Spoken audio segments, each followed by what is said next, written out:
तो क्यूम ने इधर करा दिया, क्यूम ने करवाया आपने करवाया, ठीक हो गया, तो करवा दिया, क्लियर हो गए बच्चे। एमसीक्यू भी। अगला चैप्टर कौन सा? चलो कॉन्ट्रैक्ट करो, कॉन्टैक्ट कह रहा हूँ, कनेक्ट करो, कॉन्टैक्ट कह रहा हूँ यार, कॉन्टैक्ट कॉन्टैक्ट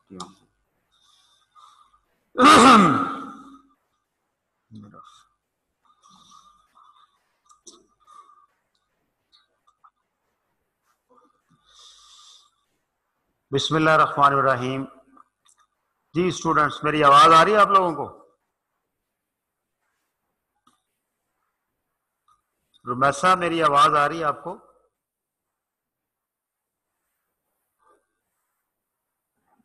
यस सर, आवाज आ रही है आपकी। ठीक है जनाब। बट इट्स नॉट वैसा। ये आवाज किसकी आ रही है? हेलो, इसको क्लिक करो, दरमियान में ये भी है आवाज। ओके, अच्छा जी students, bad debts complete, everything clear, कोई मसला, कोई इशू, कोई प्रॉब्लम है तो खाकसार हाजिर है जी। किसी का कोई प्रॉब्लम, कोई मसला बैड डेट्स के अंदर? कल एक्चुअली थोड़ी मैं नहीं आ सका। अब हम लोग यूनिवर्सिटी प्रोजेक्ट करने जा रहे हैं, तो कल उसकी लैंड की रजिस्ट्री थी कैनाल के ऊपर, तो वो वहां बस थोड़ा फंस गए। अदरवाइज मैं खुद ही इस चैप्टर को क्लोज करता। क्वेश्चन वो जो प्रैक्टिस था वो भी हो गया, वो अच्छी खासी प्रैक्टिस है उस क्वेश्चन के अंदर, और आपके शॉर्ट क्वेश्चन भी हो गए, अगले 15 जो थे उनके प्रॉब्लम भी डिस्कस हो गए। किसी का कोई इश्यू, कोई मसला है तो आप अभी डिस्कस कर सकते हैं, ताकि मैं आगे मूव करूं फिर इंशाल्लाह। अच्छा जी, आगे चलें जी, मुझे हैंड रेज करके बताएं जरा, आगे चलें।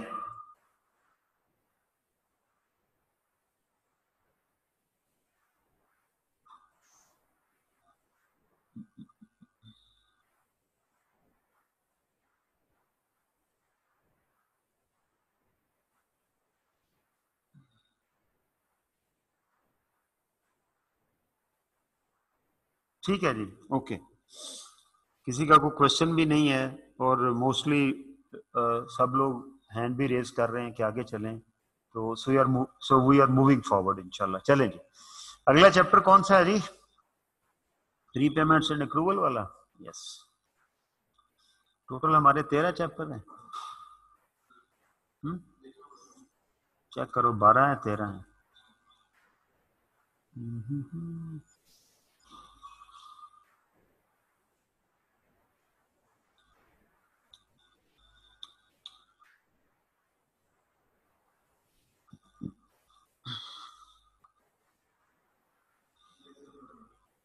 ओके। चैप्टर वाइज हमने तकरीबन कोई 6 चैप्टर का, तकरीबन क्या डेफिनेटली 6 चैप्टर कर लिए हैं, और 7 हमारे रहते हैं। लेकिन सिलेबस पॉइंट ऑफ व्यू से मैं तकरीबन कोई 65% सिलेबस कवर कर चुका हूँ, क्योंकि जो लर्निंग है सारी की सारी वो चैप्टर नंबर 6 तक है। कुछ जो थोड़ी बहुत रह गई है वो 7 में हो जाएगी, उसके बाद आगे कोई इतना लंबा चौड़ा रोला नहीं है। ठीक है, ओके। अच्छा जी, अक्रूवल एंड प्री पेमेंट्स, हमने अक्रूवल कॉन्सेप्ट पढ़ा कि expenses are recorded on the basis of their occurrence, income are recorded on the basis of their occurrence, not on the basis of their payment or receipt, not on the basis of cash payment or receipt. कि income और expenses जो हैं उनको हम occurrence basis पे record करते हैं, हम उनके पैसे आने जाने पे रिकॉर्ड नहीं करते। मसलन सेल जब हो जाती है तो सेल रिकॉर्ड हो जाती है, ठीक है, उसके पैसे ना भी आए हों तो सेल रिकॉर्ड हो जाती है। तो this is what accrual is. ठीक है, इसी तरह कोई एक्सपेंस, मसलन मैंने आज 30 जून के अगर मैं अकाउंट क्लोज कर रहा हूं, तो जून तक का बिजली का बिल, मैंने बिजली की फैसिलिटी यूज कर ली है, तो 30 जून तक का मेरा इलेक्ट्रिसिटी का एक्सपेंस हो गया। वो अभी मैंने पे नहीं किया, वो एक अलहदा बात है। ठीक है, वो उसका कैश आउटफ्लो होना बाकी है, लेकिन एक्सपेंस बहरहाल हो गया, तो हम उसको एक्सपेंस को डेबिट करके और पेएबल, इलेक्ट्रिसिटी पेएबल को क्रेडिट कर देंगे। अगर कैश दे देते तो कैश को क्रेडिट कर देना था।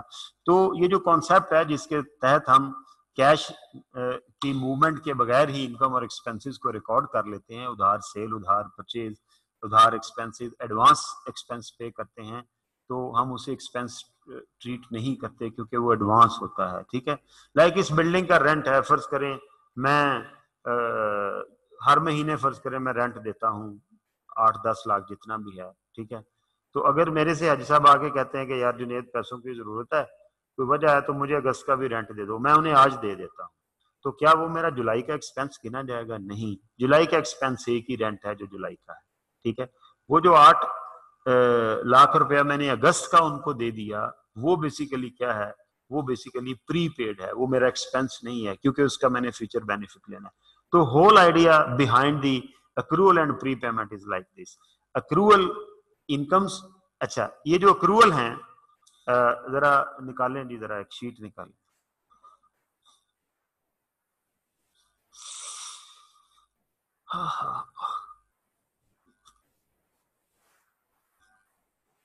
अक्रूवल इनकम्स भी होती हैं और एक्सपेंसेस भी होते हैं। लो बच्चों, इस चार्ट को गौर से समझ लेंगे ना तो बड़े मसाइल का हल हो जाएगा। और ये चैप्टर इतना इंपॉर्टेंट है, आगे इंशाल्लाह ताला FR1 में जब हम जाएंगे तो वहां पर भी इसकी बाज गश्त सुनी जाएगी जिसे हम कहते हैं। ठीक है, एक्रूड इनकम भी होती हैं, अक्रूवल इनकम्स के भी होते हैं और अक्रूवल एक्सपेंसेस के भी होते हैं। इनकम अक्रूड हो तो वो रिसीवेबल होती, ठीक है, एक्सपेंसेस एक्रूड हो तो वो पेएबल होते हैं। ठीक है, रिसीवेबल एक्रूड इनकम जो कि रिसीवेबल होती है, इसकी एग्जांपल क्या है? इसकी एक बहुत बड़ी एग्जांपल क्रेडिट सेल है। क्या है? Credit sale. बात समझ आई कि चीज बिक गई, सेल हो गई, लेकिन वो रिसीवेबल है, तो इसे हम क्या कहेंगे? एक्रूड इनकम कहेंगे। अंडरस्टैंड? आपने को काम कर दिया, लाइक ये मैंने लेक्चर पढ़ा दिया, तो पढ़ाने के बाद मेरी जो ऑनरेरियम है 10,000 इस लेक्चर का, अगर वो मुझे उसी टाइम पर मिल जाएगा तो मैं एंट्री करूंगा, मैं अपनी जाती बुक्स में एंट्री करूंगा कैश डेबिट और लेक्चर इनकम क्रेडिट। लेकिन अगर मुझे वो कहेंगे यार ये लेक्चर हम आपको कल पे करेंगे, तो इसका मतलब क्या हुआ कि ये एक्रूड इनकम है। एक्रूड इनकम का मतलब है कि मेरी इनकम हो गई है लेकिन वो मुझे कैश नहीं मिला, मेरी वो रिसीवेबल है। इसे हम कहते हैं income earned but not received. क्या कहते हैं? Earned but not received. Earned but not received, कि यार अर्न कर ली है, कमाई कर ली है, कमा लिया, जो मैंने परफॉर्म करना था वो मैंने कर दिया, लेकिन जो है अभी पैसे नहीं मिले, तो ये इनकम तो है और तो मैं इसे क्रेडिट करूंगा अपनी इनकम के तौर पर। लेकिन डेबिट किसे करूं? कैश मिलता तो कैश को कर देता, अब कैश नहीं मिल रहा तो मैं क्या करूंगा? मैं रिसीवेबल जो है उसे डेबिट कर लूंगा। ठीक है, इसी तरह एक्सपेंसेस जो हैं वो भी एक्रूड होते हैं लेकिन वो पेएबल होते हैं। ठीक है, तो इसकी बेस्ट एग्जांपल जो है वो क्रेडिट परचेजेस हैं।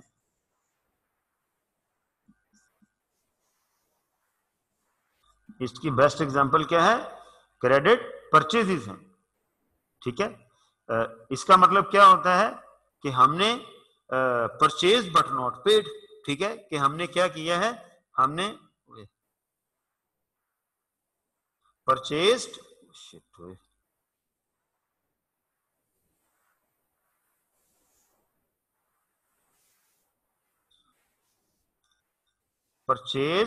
बट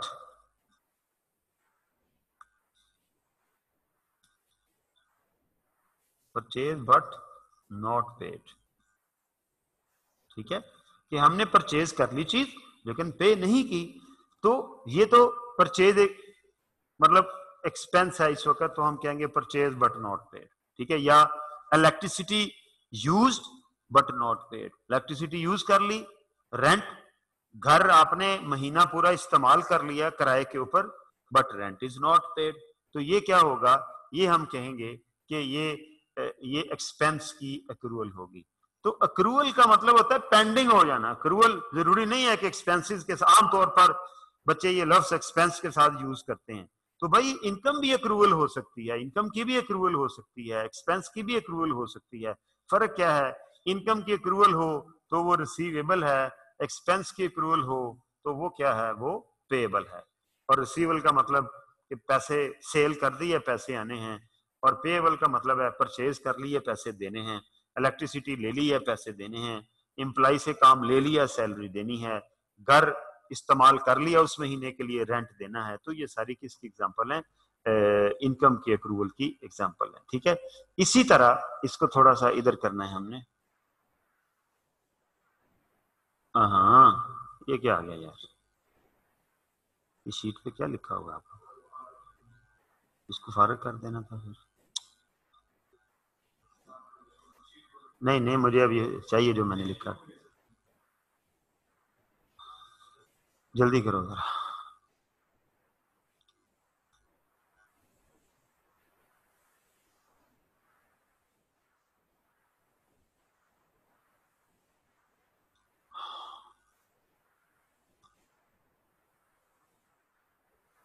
हो गया? इधर इधर ले आओ इसको। चलो, ये क्या हुआ? ये इनकम अक्रूड हो गई। ठीक है, सॉरी, इनकम और एक्सपेंस अक्रूवल हो सकती हैं, तो हमने उसे क्या कर दिया? हमने उसे क्या कर दिया? हमने उसे सेग्रीगेट कर दिया। ये मैं यहाँ एक लाइन लगाने लगा हूँ। ठीक है, अच्छा, ये जो इनकम मेरी जब रिसीवेबल होगी, तो रिसीवेबल क्या है? Receivable is my asset. ठीक है, रिसीवेबल क्या है? मेरा एसेट है। और कोई भी पेएबल होगा तो पेएबल इज माई लायबिलिटी। ठीक है, पेएबल क्या है? ये मेरी लायबिलिटी है। अंडरस्टैंड? अब आ जाते हैं हम कि अक्रूवल जो है, दूसरी तरफ आते हैं। अक्रूवल हमारे जो है, सॉरी, प्रीपेड, प्रीपेमेंट जो है वो इनकम भी हो सकती है और एक्सपेंस भी हो सकता है। ठीक है, इनकम प्रीपेड का मतलब ये होता है कि इनकम रिसीव्ड इन एडवांस। ठीक है, received in advance, received in advance. और प्रीपेड एक्सपेंस का मतलब क्या होता है? ठीक है, कि paid in advance, paid in advance. जरा तवज्जो रखिएगा। रिसीव्ड इन एडवांस का मतलब क्या है? कि मैं लेक्चर पढ़ाने से पहले उनसे कहूं जी लाओ जी मेरा लेक्चर कॉस्ट दो 8,000 रुपया जो बनता है, मुझे जरूरत है, और लेक्चर अभी मैंने पढ़ाना हो, तो जिस लम्हे मेरे पास पैसे आएंगे तो मेरे और कॉलेज के दरमियान एक गिव एंड टेक हुआ। वो क्या हुआ? कैश मैंने लिया, नजर आ रहा है ना, और उसके बदले मैंने दिया क्या? लेक्चर तो भी नहीं दिया, उसके बदले मैंने उनसे एक प्रॉमिस किया। किस चीज का? Promise to deliver in future, कि मैं भाई फ्यूचर में लेक्चर डिलीवर करूंगा। तो वो प्रोमिसेस जिनके अगेंस्ट हमने फ्यूचर में डिलीवर करना होता है, वो हमारी लायबिलिटी होती है। इसका मतलब क्या हुआ? इनकम रिसीव्ड इन एडवांस जो है वो क्या है? That is our liability. वो क्या है? That is our liability. ठीक है, इसको जैसे यहां लिखते हैं ना, अर्नड बट नॉट रिसीव्ड। ठीक है, मैं यहां एक सेंटेंस लिखने लगा हूं, इसको हम अनअर्न्ड इनकम भी कहते हैं। क्या कहते हैं? Unearned income. ऐसी इनकम जो मैंने अर्न नहीं की, अर्न नहीं की, कमाई नहीं की अभी। कमाई, कमाने का, अर्न करने का मतलब होता है कि जब मैं अपनी मेहनत उस काम के लिए मैं लगा दूंगा, जो मेरे जिम्मे काम है वो मैं कर दूंगा, तो अर्न हो गई। ठीक है, तो इसे अर्न बट नॉट रिसीव्ड या अनअर्न्ड इनकम भी कहते हैं। और प्रीपेमेंट क्या होती है? प्रीपेमेंट होती है रिसीव्ड इन एडवांस। एडवांस में रिसीव कर लेंगे तो हम उसे क्या कहेंगे? प्रीपेमेंट कहेंगे। और ये जो प्रीपेमेंट है, इसे इसे हम कहेंगे, इसे आमतौर पर, ये इनकम की प्रीपेमेंट है, इसे रिसीव्ड इन एडवांस कहते हैं। ठीक है, ये क्या है? ये बेसिकली इसे हम एक्रूड इनकम बोलते हैं। वो मैंने आपको बता दिया। Accrued income, sorry, accrued income हमारी रिसीवेबल है, जो मैं एक्सप्लेन कर चुका हूं। ये वाली इनकम जो कि मैंने अभी रिसीव कर ली है, लेकिन मैंने उसके बदले में काम करना है, इसको हम क्या कहेंगे? income received in advance.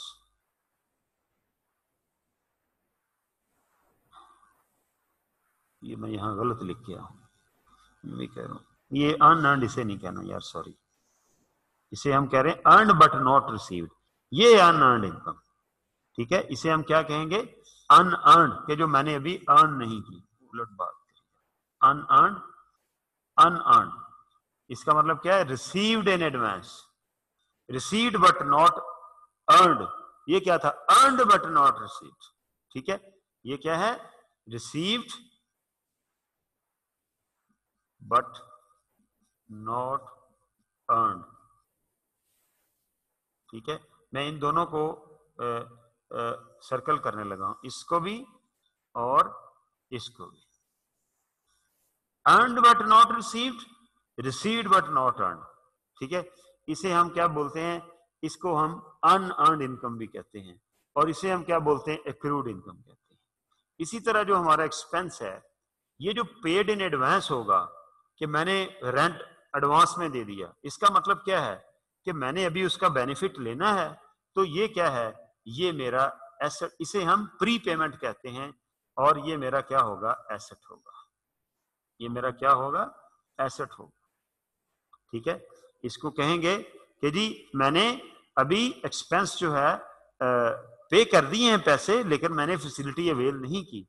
मैं अगर बिजली का बिल एडवांस दे दूं, जो कि नहीं होता आमतौर पर, लेकिन अगर मैं दे दूं तो वो क्या होगा, वो प्रीपेड एक्सपेंस कहलाएगा, ठीक है। वो क्या कहलाएंगे, हम उसे प्री पेमेंट्स कहेंगे, या उसे प्रीपेड एक्सपेंस कहेंगे। तो पहले तो ये कॉन्सेप्ट क्लियर होना जरूरी है।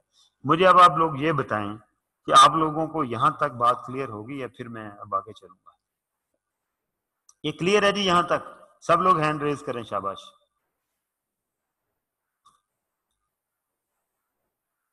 ओके, ठीक है जी, लोअर कर लें जी, लोअर कर लें, lower all.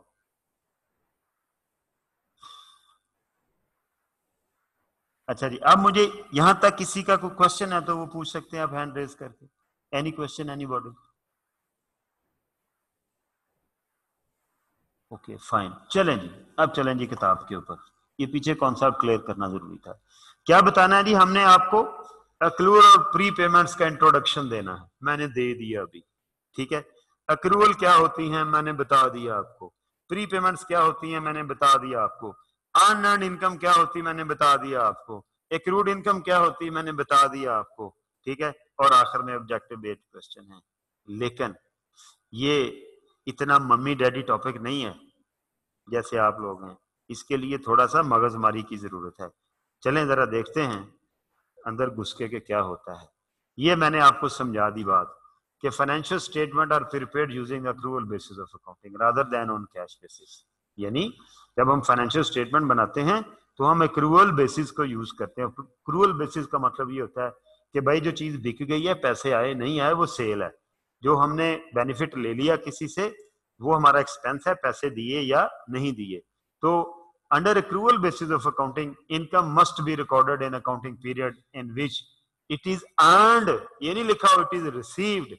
Therefore accrued income must be recognized in the accounting period in which it arises rather than in the subsequent period. Subsequent mean जब वो आए उस वक्त नहीं उसको रिकॉर्ड करना, उस वक्त रिकॉर्ड करना जब वो अराइज हुई। जिस दिन मैंने ये लेक्चर पढ़ाया उस दिन वो अराइज होगी मेरी इनकम, मैंने रिकॉर्ड कर ली। in which it will be received, कहता है उसमें नहीं रिकॉर्ड करना, rather than in the subsequent period in which it will be received, उसमें नहीं हमने इसे रिकॉर्ड करना जब रिसीव हुई है, बल्कि जब अराइज हुई तब हमने इसे रिकॉर्ड करना है। Conversely prepaid income must B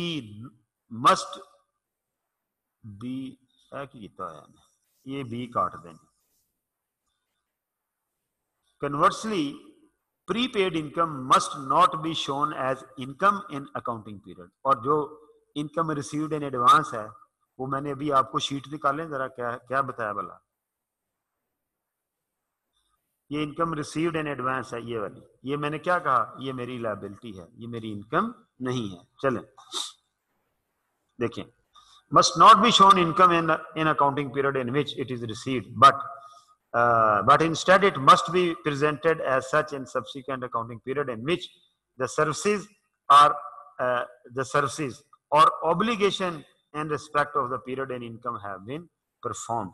ठीक है, तो इसे हम obligation treat करेंगे, liability treat करेंगे in respect of the prepaid income that have been performed. तो ये उनके लिए ये प्रीपेड इनकम जो है ये हमारे लिए क्या है, किस्म की ऑब्लिगेशन है कि मैंने पैसे ले लिए, अभी काम करना है, ये भी तो ऑब्लिगेशन है। मैंने काम ले लिया, पैसे देने हैं, ये भी तो ऑब्लिगेशन है। ऐसे है ना, तो पैसे ले लेना जो है वो ऑब्लिगेशन भी हो सकता है, ठीक है। और अल्टीमेटली कैसे हो सकता है कि मैंने पैसे ले लिए लेकिन काम करके देना है, अभी भाई ऑब्लिगेशन है। और नंबर 2 कि मैंने काम ले लिया लेकिन पैसे अभी देने हैं, तो ये भी क्या है, ऑब्लिगेशन है। Expenses on the other hand must be recorded in accounting period in which they are incurred. Expenses जो हैं वो भी जिस पीरियड में होंगे उस पीरियड में रिकॉर्ड किए जाएंगे। Therefore accrued expenses must be recognized in accounting period in which ये जो सेंटेंस लिखा हुआ है ना, ऑन दी अदर हैंड, ये बच्चे को कंफ्यूज करता है कि शायद ये को उसके उलट बात है, ठीक है। ऐसा नहीं है, वही बात है। जैसे इनकम जिस पीरियड में रिसीव होती है उस पीरियड में हम उसे जब तक वो अर्न ना कर ले इनकम नहीं बनाते। इसी तरह एक्सपेंस हम पे कर दें जब तक वो रियल बेनिफिट ना ले लें, वो हमारा एक्सपेंस नहीं होता। और अगर हमने बेनिफिट ले लिया और अभी पेमेंट करनी है तो वो क्या है, वो हमारी लायबिलिटी हो जाती है। तो ये दोनों पैराग्राफ पढ़ने जरूरी हैं। आगे चल, दिस मीन्स, अब वो इसको कंपाइल करने लगा। Sales are recognized in same, recognize का मतलब है उसको रिकॉर्ड करते हैं डे बुक के अंदर और फिर आगे वो बुक्स में चली जाती है। In the same period as the related cost of making the sale. Sales are recognized in the same period as the related cost of making the sale, कि सेल उसी पीरियड में रिकॉर्ड करनी है जिस पीरियड में उसके खर्चे record करने हैं, ठीक है। ये एक एडिशनल बात उसने कर दी है यहाँ पर, ठीक है। वहां तो पैसे आने जाने का हिसाब कर रहे थे ना, अब एक और ये बेसिकली मैचिंग कॉन्सेप्ट है, ये एक्रूअल नहीं है कि जिस पीरियड में हम सेल रिकॉर्ड करेंगे उस पीरियड के अंदर उस सेल के एक्सपेंस भी हम रिकॉर्ड करेंगे। Income is recognized in the statement of comprehensive income in the same period as transaction that gave rise to it, not necessarily when the cash। वही बात है कि इनकम को उस वक्त रिकॉर्ड करना है जब वो ट्रांजैक्शन हो जाए जिससे वो इनकम अराइज हुई है, जरूरी नहीं है कि उसके पैसे भी अभी आए हों, यानी उधार से। Expenses are required in the statement of comprehensive income as they arise. इसी तरह एक्सपेंसेस भी जब अराइज हो जाए तो हमने उन्हें रिकॉर्ड कर लेना है, not as they are paid, उनकी पेमेंट होना जरूरी नहीं है। मैंने अभी आपसे ये सारी बात जो है वो शेयर की। For example, the cost of rental charges on office accommodation should be spread over the period of time to which the rental payment relates, regardless of when the actual payment of rent occurs। कहता जी कि मैंने फर्ज कर लें, मेरा year ended है जनवरी to December accounting period, मैंने जनवरी के अंदर, ठीक है, जनवरी 2020 के अंदर मैंने 2,40,000 रुपया रेंट दिया, ठीक है। ये पूरे साल का है, दिसंबर तक का है। अब वो कह रहा है कि दिया ये जनवरी में है लेकिन है ये दिसंबर तक का। तो अगर मैं मंथली अकाउंट बनाता हूं तो जनवरी के महीने के अंदर मेरा एक्सपेंस कितना है, 2,40,000 नहीं है, 2,40,000 नहीं है। इसमें से एक्सपेंस कितना है, एक्सपेंस है सिर्फ और सिर्फ 20,000, ठीक है। और प्री पेड कितना है, प्री पेड रेंट कितना है, वो है 2,20,000, ठीक है। ये क्या एक्सपेंस बन रहा है, ये मैंने लिखा, और प्री पेड जो है ये क्या है, ये मेरा एसेट है। बच्चों को बात समझ आ जानी चाहिए, ठीक है जी। क्यों जी, यहाँ ये बात समझ लगी आप लोगों को, ये जो मैंने छोटी सी एग्जांपल बनाई है। किसी को कोई कंफ्यूजन, कोई हाथ बच्चा जो था ना वो राइज कर रहा था, हैंड रेज कर रहा था कोई बच्चा। क्लियर है जी, कोई क्वेश्चन? ओके, क्लोज करेंगे। अच्छा जी, अब हम आते हैं आगे। अब ये छोटे छोटे उसने कॉन्सेप्ट आपको बताए हुए हैं, हम इनके मुताबिक चलते जाना है और चीजों को क्लियर होते जाना है, मसला ही कोई नहीं है।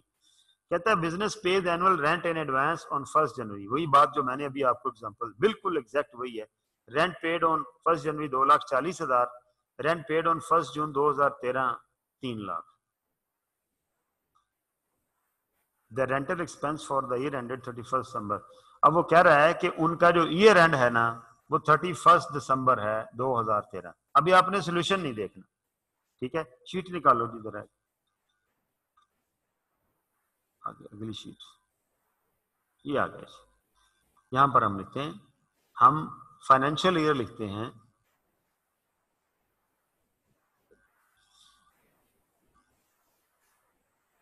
वो है एंड हो रहा है, लो जी तब्दीली आ गई है, 30 सितंबर 2013 लिखा हुआ था, हैं ओ भाई 13 लिखा हुआ था, ठीक है। ये जो अभी उसने हमें कहा है, पीछे जाओ किताब के ऊपर देखो, ये लिखो सितंबर 2013 ये लिखा हुआ है, ठीक है। The rental expense for the year ended 30 सितंबर 2013 अब हमने कैलकुलेट करना है, ठीक है। चलें जी पीछे, ठीक है। तो कहां से शुरू होगा ये साल? 1 अक्टूबर 2012 से।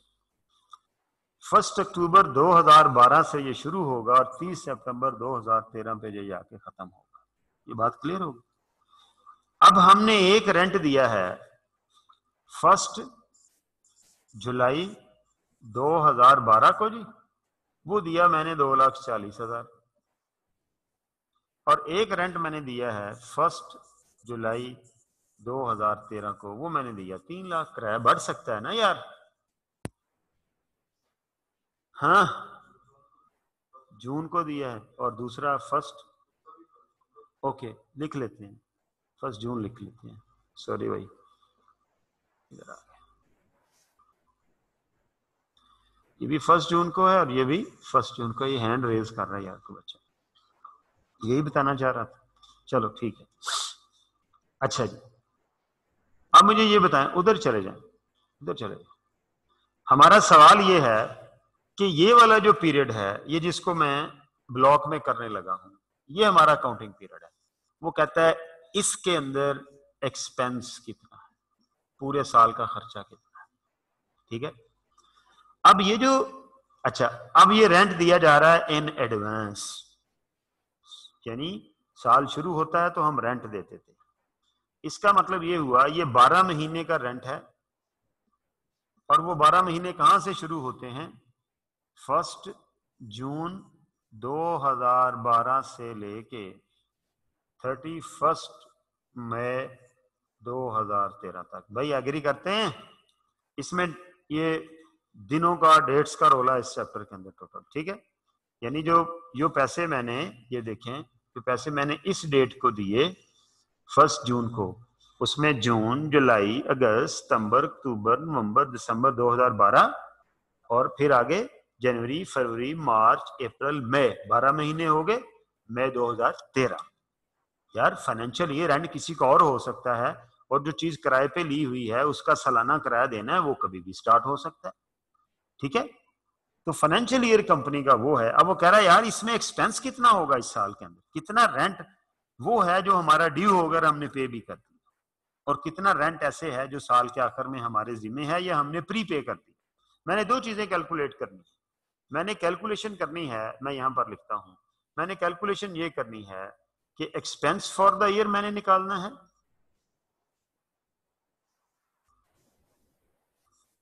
और दूसरा मैंने प्रीपेड एक्सपेंस निकालना है, ठीक है। ओके, किस साल का जी? वो कहता है जी इस साल। अच्छा जी, अब ये रेंट हो गया at the rate of 20,000 per month, ऐसे ही है भाई। मैंने तकसीम किया ना इसको 12 के साथ, 2,40,000 डिवाइडेड बाय 12, तो 20,000 हो गया एक महीने का। इसी तरह यहां जब हम आते हैं तो यहां पर भी देखें ये कब से शुरू होता है, 1/6/2013 से लेके ये जाएगा 31 मई 14 तक, एट द रेट ऑफ, यहां पर लिखते हैं ये 3 लाख है। 3 लाख को 12 पे डिवाइड किया तो कितना बना है? भाई किराया बढ़ गया ना एट द रेट ऑफ 25,000। अब कुछ महीनों का किराया 20,000 पर मंथ है, कुछ महीनों का किराया 25,000 पर मंथ। ठीक है, वो हमसे ये पूछता है कि नंबर 1 के भाई एक्सपेंस फॉर द ईयर कितना है, और किराया चूंकि एडवांस में पे होता है तो प्री पेड ही आएगा, प्री पेड एक्सपेंस कितना है, या अगर कोई पेएबल है तो वो बताया जा सकता है। ठीक है, अब एक्सपेंस,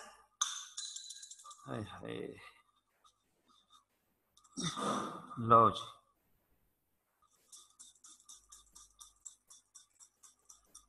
कैच पता नहीं कौन ड्रॉप हो जाते हैं, सॉरी यार। ठीक, अच्छा, अब हमने देखना ये है कि इसने ना बड़े बेहंगम तरीके से आपको बताने की कोशिश की हुई है किताब के अंदर, पता नहीं क्या वो ग्राफ ग्रूफ बनाए हुए हैं। बड़ी सीधी सी बात है यार कि अब आप ये देखें कि 1 अक्टूबर 2012 जो है उसमें मेरा किराया 20,000 पर मंथ था या मेरा किराया 25,000 पर मंथ था। उसके लिए मुझे ये सोचना है कि अक्टूबर 12 किस स्लॉट में आएगा। जब मैं कहता हूं ना किस स्लॉट में आएगा तो ये देखिएगा मैं रंग बिरंगा करने लगा हूं इसको। वेरी गुड, ठीक है। क्या ये इस स्लॉट में आ रहा है या क्या ये इस स्लॉट में आ रहा है? अब इसमें थोड़ी सी अकल इस्तेमाल करनी पड़ेगी कि यार अक्टूबर 12 जून 12 से लेके मई 13 के दरमियान आ रहा है, बिल्कुल आ रहा है। इसका मतलब क्या हुआ, अक्टूबर का किराया मैं यहां लिखने लगा हूं, मैं वो महीने लिखने लगा हूं कि मेरा पहला महीना अक्टूबर है, अक्टूबर, दूसरा नवंबर, तीसरा दिसंबर, देन जनवरी। ठीक है, मैनू क्या हो गया, then January, then February, then March, then April,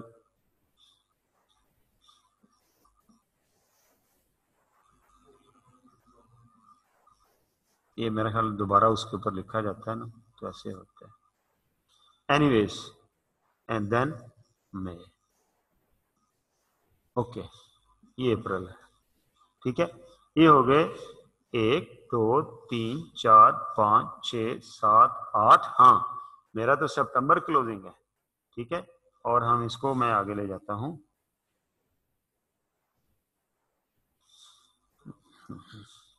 कोई मैं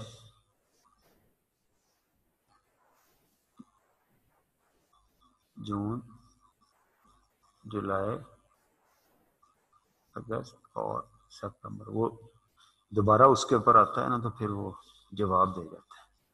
ओके, ये 12 महीने हो गए जी। ठीक है, ये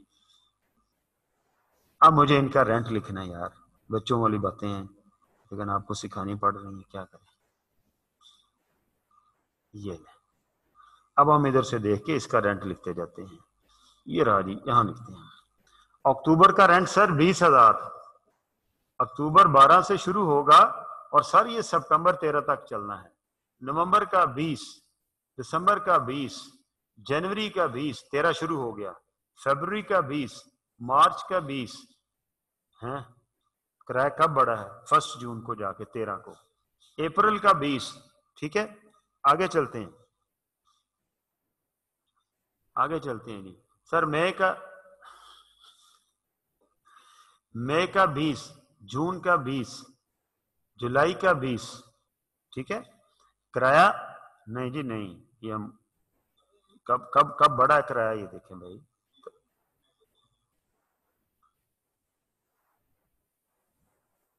रुको इसको यहां। ठीक है, किराया बढ़ा है जी हमारा 1 जून से। ठीक है, ये देखिए, ये देखिए 1 जून 2013 को किराया कितना हो गया, 25,000। ठीक है, तो अब हमने 1 जून में जाके 25,000 करना है। कब करना है, 1 जून में। ये जून में जाके किराया कितना करना है जी, सही 25,000 करना है, ये रहा।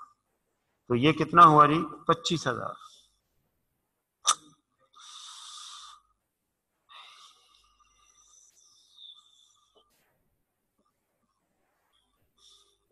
अच्छा जी, जून में 25, अब जुलाई में 25, अगस्त में 25 और सितंबर में 25।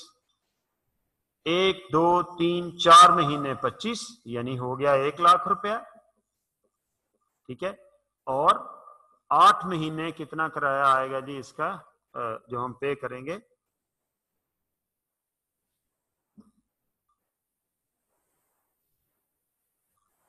आठ महीने ये यहां से शुरू हो रहे हैं, ये देखें आप, ये 8 महीने, 1 2 3 4 5 6 7 और ये भी 8वां, सॉरी 8 महीने। ये कितना हो गया? 1,60,000। तो मेरा टोटल एक्सपेंस कितना होगा? ये रहा, ये दायरा और ये दायरा। मेरा एक्सपेंस हो गया जी 2,60,000। ये मेरा एक्सपेंस। और मेरा प्रीपेड कितना है जी? प्रीपेड हम लिखेंगे, अब मैंने देखना ये है कि मैंने 31 अक्टूबर को, जब मेरा साल, सॉरी 30 सितंबर 2013 को जब मेरा साल खत्म हुआ, तो मैंने कोई एडवांस किराया दिया हुआ था? बिल्कुल दिया हुआ था, क्योंकि मेरा किराया तो गया हुआ है। ये देखें, ये मैं सर्कल करने लगा हूं, 31 मई 2014 तक गया हुआ है। ठीक है, और मैंने अक्टूबर तक अपना साल क्लोज किया। इसका मतलब नवंबर, दिसंबर, जनवरी, फरवरी, मार्च, अप्रैल, मई, 7 महीने का किराया एडवांस गया हुआ है। और मई तक ही है ना यार, कहां से शुरू होगा? हमारा आखिरी महीना कौन सा है? मई, सॉरी जून, जुलाई, अगस्त, सितंबर, नहीं अक्टूबर तक तो हमने क्लोज कर लिया ना, एक्सपेंस हो गया। सॉरी, अक्टूबर के बाद नवंबर, दिसंबर, जनवरी, फरवरी, मार्च, अप्रैल, मई। हाँ, सितंबर क्लोज कर दिया ना। अक्टूबर, नवंबर, दिसंबर, जनवरी, फरवरी, मार्च, अप्रैल, मई, सॉरी 8 महीने का किराया मेरा कितना है? और वो किस रेट के साथ है? 25,000 इंटू 8, ये क्या निकला जी? 2 लाख रुपए। लो, अब जब मैं 30 9/2013 के एनुअल ऑडिट अकाउंट बनाऊंगा, एनुअल अकाउंट बनाऊंगा, तो एक्सपेंस इतना आएगा 2,60,000। और ये जो 2 लाख है, ये मेरा एक्सपेंस है, ये 2,60,000। और ये 2 लाख जो है, ये क्या है? ये मेरा एसेट है, क्योंकि ये पेड इन एडवांस है, ये रिसीवेबल, प्रीपेड है, नॉट रिसीवेबल। हमने वापस नहीं लेने, बल्कि ये क्या है? प्रीपेड है। तो प्रीपेड ऐसा खर्चा जो पहले दे दिया हो और अभी उसकी फैसिलिटी अवेल करनी हो, उसे हम प्रीपेड एक्सपेंस कहते हैं। तो हमने इसको सेग्रीगेट कर दिया। क्यों जी, समझ आ गई इस बात की? हैंड रेज करें जिनको ये फंडा समझ आ गया। कुछ भी नहीं है, हैंड रेज करें जी, हैंड रेज करें।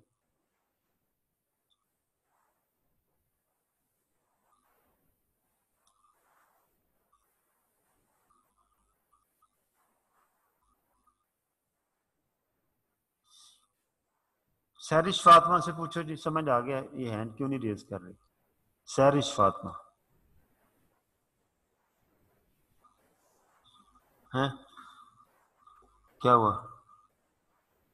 सैरिश नहीं है क्लास में? अस्सलाम वालेकुम सर। वालेकुम अस्सलाम। सैरिश जी, समझ आ गई आपको ये जो बात मैंने अभी समझाई है सारी एग्जांपल में? जी सर, आ गई है। ओके, अनस से पूछे, अनस नसीर से। अंस या अनस, जो भी होती प्रोनाउंसिएशन। हाँ, इससे पूछे, अंस नसीर भाई जी। अस्सलाम वालेकुम सर। वालेकुम। जी सर, आ गई है समझ। आ गई है, वेरी गुड जी। चलो जी, क्लोज करें जी।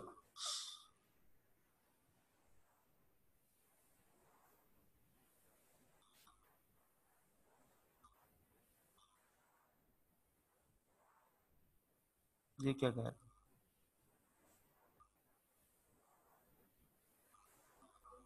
ओके ओके ओके, ठीक है, आगे चलते हैं जी। तो ये क्लियर हो गया जी। ये देखें, उसने कहा जी 2,60,000 हमारा एक्सपेंस है। ठीक है, और उसने यहाँ एक्सपेंस ही कैलकुलेट कराया है, आगे शायद बताया हो। आगे चलें। प्रीपेड उसने नहीं बताया हुआ, वो अभी बताने लगा है। अक्रूवल क्या होती है, फिर वही पुरानी स्टोरी शुरू कर दी। प्री पेमेंट क्या होती है, मैं सब आपको बता चुका हूँ। अब वो कहता है कि इसकी अकाउंटिंग पे आ जाए। अकाउंटिंग के अंदर जो अक्रूल और प्री पेमेंट है, इन दोनों को, इनकी अकाउंटिंग करने के दो मेथड हैं। एक को हम मेथड 1 कहते हैं, एक को मेथड 2 कहते हैं। मेथड 1 का मतलब है यूजिंग 2 अकाउंट्स और मेथड 2 का मतलब है यूजिंग 1 अकाउंट। ठीक है, उलट है, 1 मीन 2 अकाउंट, 2 मीन 1 अकाउंट। ठीक है, ये बात याद रखनी है। ये 2 अकाउंट से क्या मुराद है? 2 अकाउंट से मुराद ये है कि एक तो अकाउंट हो जाएगा एक्सपेंस का, ठीक है, जितना हमने खर्चा किया, या इनकम का, अगर इनकम की बात हो रही हुई तो एक तो अकाउंट होना लाजमी इनकम या एक्सपेंस का। दूसरा अकाउंट होगा, अगर एक्सपेंस है वो प्रीपेड भी हो सकता है, जैसे हमारी इस एग्जांपल में था, वो पेबल भी हो सकता है कि अगर ये रेंट हो गया और मैंने कुछ महीनों का रेंट अभी देना है, वो मेरा एक्सपेंस तो हो गया लेकिन साथ पेबल भी होगा। हमारी इस एग्जांपल की तरह प्रीपेड नहीं होगा वो। ठीक है, तो इसका मतलब एक्सपेंस, पेबल या प्रीपेड, या एक्सपेंस तो होना ही होना है, उसके साथ एक अकाउंट और बनना है, वो पेबल बनना है या प्रीपेड बनना है। जब हम कहते हैं ना 2 अकाउंट मेथड, तो इसका मतलब है 2 अलग-अलग अकाउंट बनेंगे। एक एक्सपेंस का बनेगा और दूसरा प्रीपेड या पेबल का बनेगा। ठीक है, अगर एक्सपेंस की बात हो रही है। और अगर इनकम की बात हो रही है तो एक अकाउंट इनकम का बनेगा और दूसरा बनेगा रिसीवेबल का या एक्रूड इनकम का, अनअर्न्ड इनकम जिसे कहते हैं। एक्रूड मतलब अगर इनकम मैंने बताया एक्रूड हो, नॉट एक्रूड इनकम।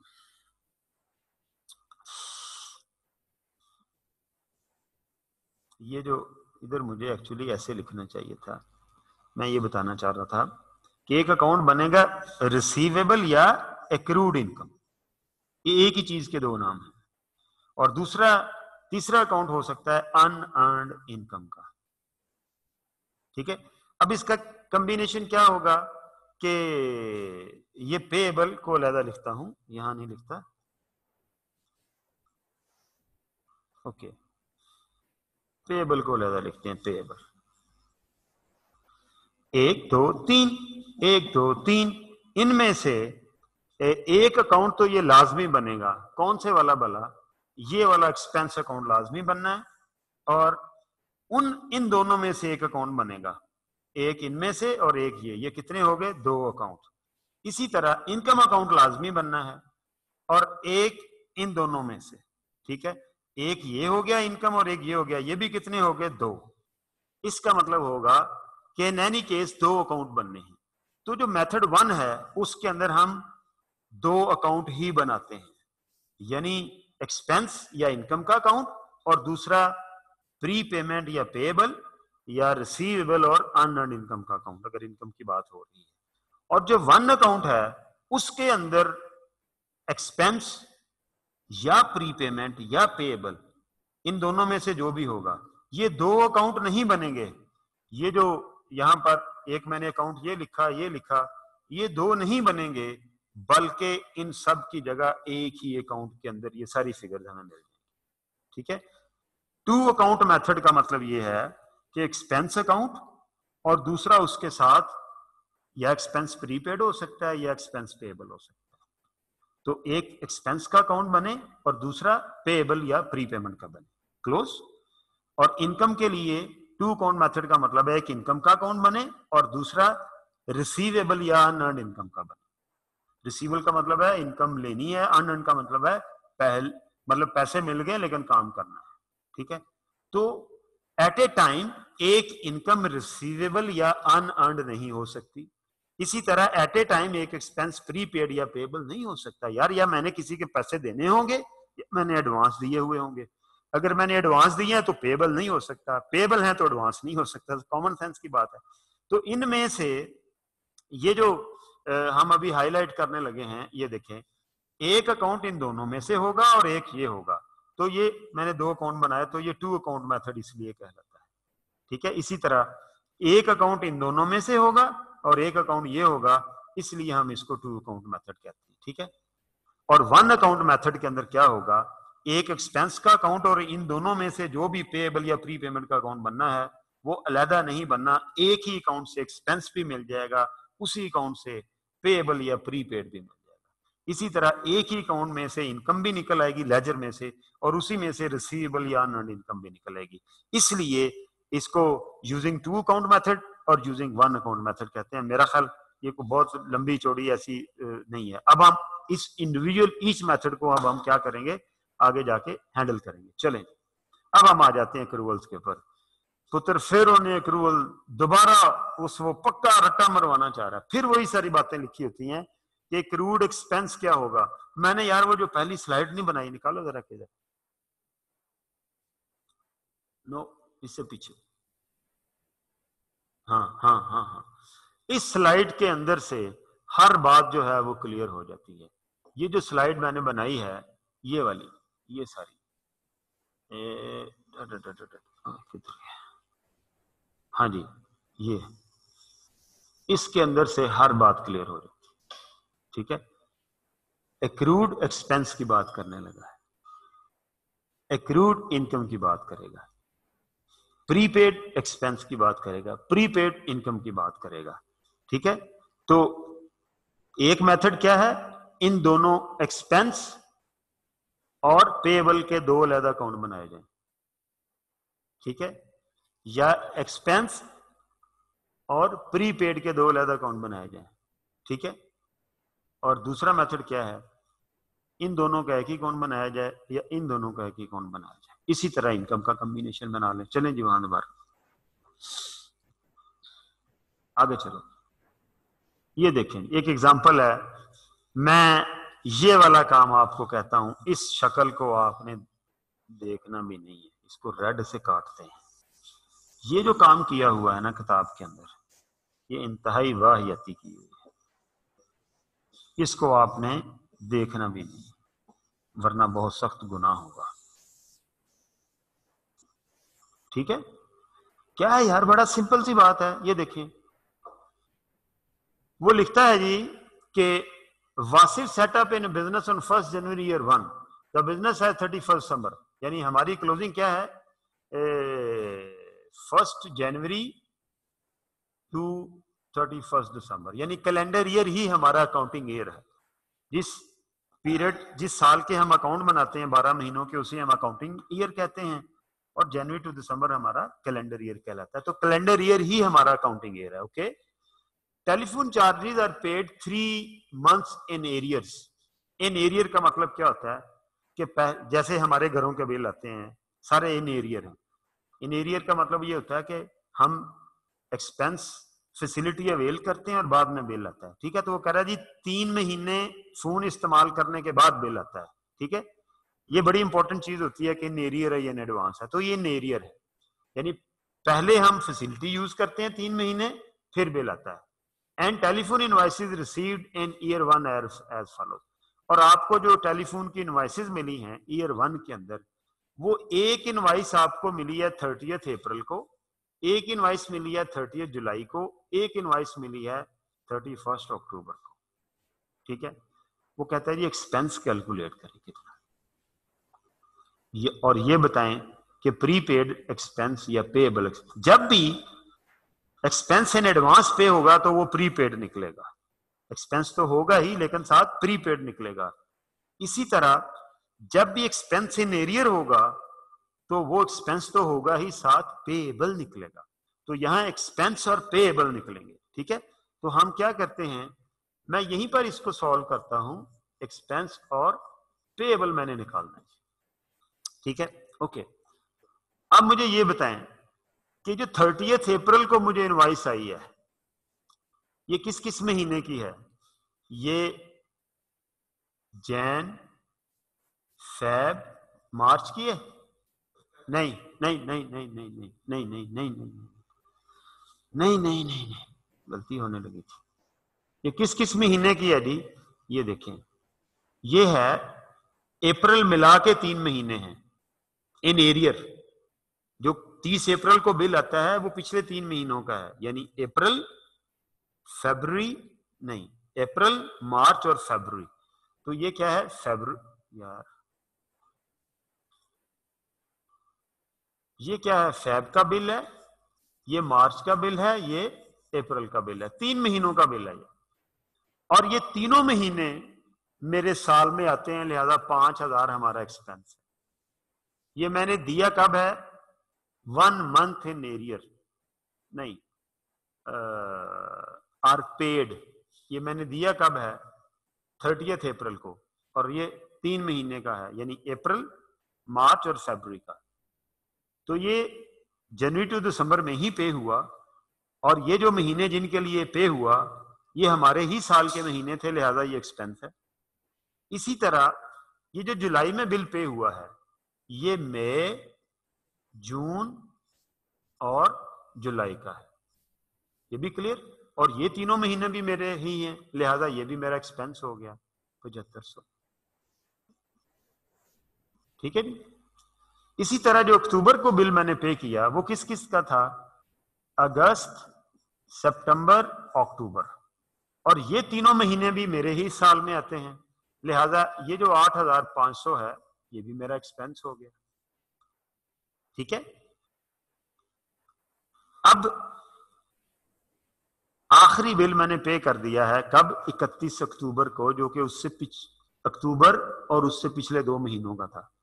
अब मेरा साल क्लोज होना है 31 दिसंबर को। अब जो नवंबर और दिसंबर का बिल है वो कब आएगा? वो जनवरी में आएगा, 3 महीने बाद आता है ना।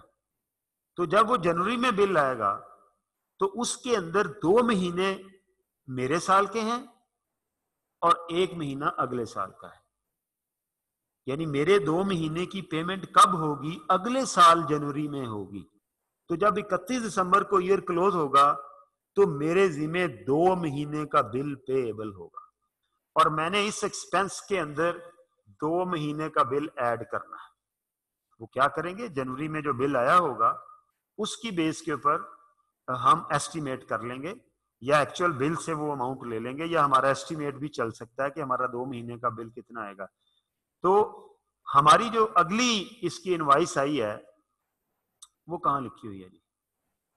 द नेक्स्ट इनवाइस, ये लिखा हुआ है, the next invoice at the end of January year 2 is expected to be ₹9,000। यानी मैं 31 दिसंबर को जब अकाउंट क्लोज कर रहा हूँ तो मैंने वो ऊपर वाले इन 3 फिगर्स के अंदर मैंने 2 महीने का बिल और ऐड करना है। तो मैं उस दिन अपनी एक्सपेक्टेशन बनाऊंगा कि यार कितना बिल आ जाएगा अगले 3 महीनों का, तो मैं कहूंगा यार 9,000 आ जाएगा। 9,003 का आएगा तो 2 महीने का कितना होगा? वो हो जाएगा जी 6,000। ठीक है, वो हो जाएगा 6,000। लिहाजा और ये 6,000 जो है ये क्या है? ये पेएबल भी है, एक्सपेंस भी है और पेएबल भी है। क्यों? एक्सपेंस इसलिए कि मैंने 2 महीने फोन यूज कर लिया, पेएबल इसलिए कि मैंने पैसे अगले साल जाके देने हैं। लिहाजा मेरा टोटल एक्सपेंस कितना बना? 6 5 11, 11 8 19, 19 20, 27,000। भाई जमा कर लेना, मेरी जमा तफरीक ऐसे ही है, 27,000। और पेएबल कितना बना? 6,000। ये जो इसने बड़े लंबे चौड़े ग्राफ बना के उसने यही फिगर निकाली हुई है। आगे चलें जरा, कहां निकाली हुई है? नहीं, पीछे जाओ, यहां उसने कहीं फिगर हाँ ये देखें, ये मैंने इसकी मत मार दी वैसे। ये ऐसे करते हैं, ये देखें, ये नीचे उसने 27,000 निकाली हुई। ठीक है, और ये उसने पेएबल निकाला हुआ यहाँ पर, ये 6,000। तो यार ये इतना कॉम्प्लेक्स काम नहीं है कि चांद सितारों पे जैसे जाना है, ये सीधी सीधी 2 और 2 4 की गेम है, वो हमने यहां से कैलकुलेट कर लिया। क्यों जी, समझ आ गई आप लोगों को?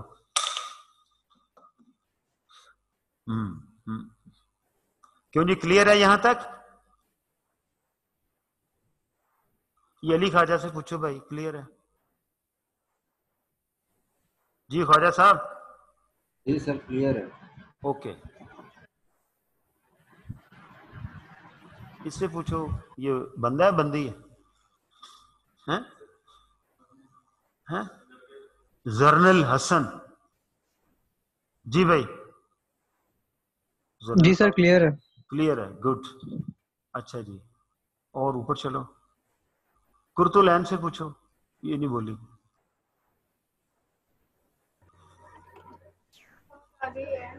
आगे है समझ, ओके। मिनाल रियाज से पूछो।